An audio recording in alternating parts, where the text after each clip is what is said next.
और दिल्ली दिल से आज में हम बात कर रहे हैं एडवेंचर स्पोर्ट्स बाइकिंग की और हमारे साथ हमारे खास मेहमान अभी भी मौजूद हैं।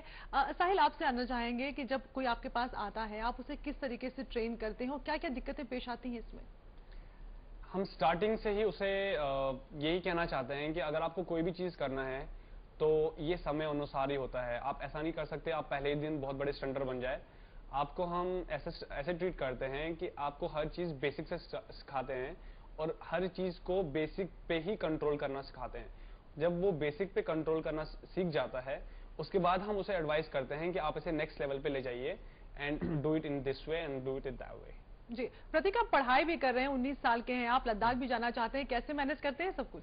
एक्चुअली क्या है, अभी मैं बीबीए कर रहा हूँ तो कभी मतलब ऑफिस भी जाता हूँ अपने डैड के संग।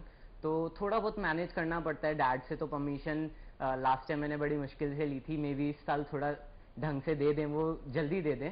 और बीबीए का मैं वहाँ पे सर से बात कर लेता हूँ, वो मुझे परमिशन दे देंगे बिकॉज उन्हें पता है मेरा क्या पूरा है, मतलब मुझे क्या करना है। उन्हें पता है एग्जैक्टली कि क्या पैशन है मेरा और क्या करना है मुझे, तो वो ऑब्वियसली देंगे मुझे परमिशन, आई नो।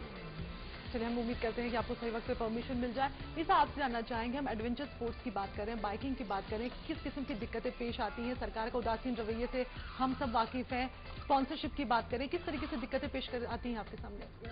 अगर हम मोटर स्पोर्ट्स को प्रोफेशन की तरह हम लेने के चाहते हैं, मैं तो जिद कहूँ कि इसे प्रोफेशन ही बना के सांस लूँगा मैं। सरकार से दिक्कत ये आती है कि इंडिया के अंदर अगर आपके पास कोई नया टैलेंट है तो सबसे पहले तो आपको बुरा कहा जाएगा, आपको नीचे गिराया जाएगा। फिर जब कोई बाहर का बंदा आके वो चीज़ करता है तो सब उसके लिए ताली बजाते हैं। मुझे अच्छी तरह याद है, रेनॉल्ड F1 के लोग आए थे आपका इंडिया गेट पे, उन्होंने कार के साथ परफॉर्म किया था तो सब वहाँ पे पूरे वहाँ पे दिल्ली पहुँच के हमने तालियां बजाई थी कि क्या बात है या क्या किया। वही चीज़ हम लोग अगर नॉर्मल कार से करके दिखा देंगे तो हमें गाली देंगे कि क्या कर रहे हैं। कुछ लोग हैं जो अप्रिशिएट भी करते हैं। अब वही चीज़ क्रिस फाइफर आया था कुछ टाइम पहले वहाँ पे DLF मॉल में, उन्होंने उसने स्टंटिंग की थी। वो स्टंटिंग मतलब वो स्टंटिंग गॉड एक तरह से उसने स्टंटिंग की थी। दिल्ली ऑलमोस्ट पूरा दिल्ली उभर के गया था उसको देखने के लिए। उसको परमिशन देने के लिए 10 मिनट की परमिशन के लिए कितने हम लोगों ने पापड़ भी लेते हैं, हम जानते हैं। स्पॉन्सरशिप की जहाँ तक बात आती है, लोग इतनी बड़ी बड़ी कंपनीज है, IPL में 1900 करोड़ रुपए इन्वेस्ट कर दिए किसी कंपनी ने, कभी किसी ने कुछ इन्वेस्ट कर दिया। मतलब कि बाइकिंग को एक प्रोफेशन लेना ही नहीं है। F1 ट्रैक के लिए अगर F1 वालों ने स्पोर्ट्स मिनिस्ट्री को अप्रोच किया तो वो कह रहे हैं कि we don't take it F1 race as a sport. मतलब क्या क्या कहना क्या चाहते हैं कि इंडिया का जो यूथ है आप उसको दबाना चाह रहे हो कि F1 ट्रैक से कुछ कमाई नहीं होती है। अगर आप देखें, US हो गया, UK हो गया, ऑस्ट्रेलिया हो गया, डकार रैली होती है और दूसरी रैलीज होती हैं। जितनी रैलीज होती हैं वहाँ पे F1 रेसेज होती हैं, नास्कर रेसेज होती हैं, स्टंट इवेंट्स होते हैं, स्टंट शोज होते हैं। कितनी इनकम होती है, कितना एम्प्लॉयमेंट बढ़ता है उससे। गवर्नमेंट में अगर ये सब नहीं सोचती, उनके लिए बस ये है कि एक सीधी सी लाइन है, आपको इस पर चलना है, चल सकते हो ठीक है, नहीं तो आपको आप you are doing something against the law. Police वालों से कितने पावर बेल के हम परमिशन लेते हैं, कितने पैसे खिलाने पड़ते हैं हम लोगों को, हम जानते हैं। कुछ दिन पहले हमने नोएडा पुलिस के साथ एक रैली की थी, जो सेफ बाइकिंग के लिए रैली की थी। उसमें अराउंड 200 बाइक्स आ गई थी हमारी। उसमें स्पोर्ट्स बाइक्स थी, क्रूजर्स थी। मतलब ये हो गया था कि नोएडा इतना बड़ा, इतना कुछ नोएडा ने तस्वुर नहीं किया होगा जो हमने नोएडा के लोगों को दिखा दिया था। वो रैली हमने सेफ बाइकिंग रैली की ही उससे की थी, मकसद से।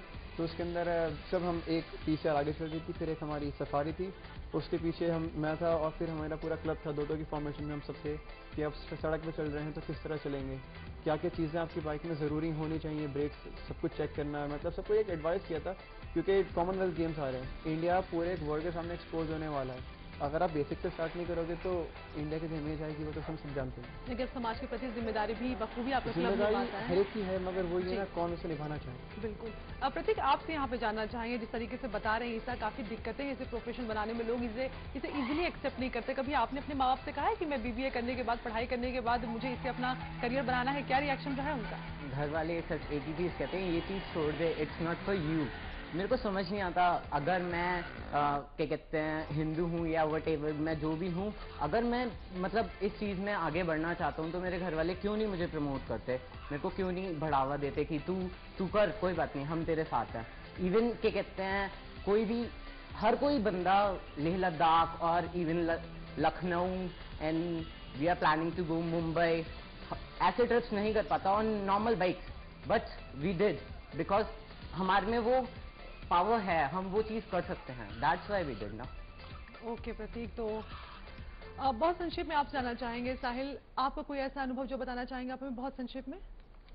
मैं सिर्फ ये बताना चाहूंगा कि मैं अपनी बाइकिंग को, अपने मोटर स्पोर्ट को एंड ऑटो स्पोर्ट को एक थोड़ा सा बढ़ावा चाहता हूं अपने सरकार से।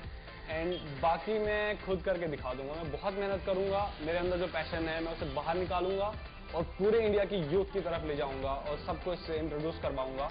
एंड इंडिया के साथ साथ मोटर स्पोर्ट को बहुत हाई स्टेटस जी, जी, हम भी यही उम्मीद करते हैं कि जिस उम्मीद के साथ आप यहाँ पे आए हैं, एडवेंचर स्पोर्ट्स को एक पॉपुलर स्पोर्ट्स के तौर पे भी लोग देखना शुरू कर दें। ईसा आपका, साहिल आपका और प्रतीक आपका बहुत बहुत शुक्रिया इस कार्यक्रम में शामिल होने के लिए।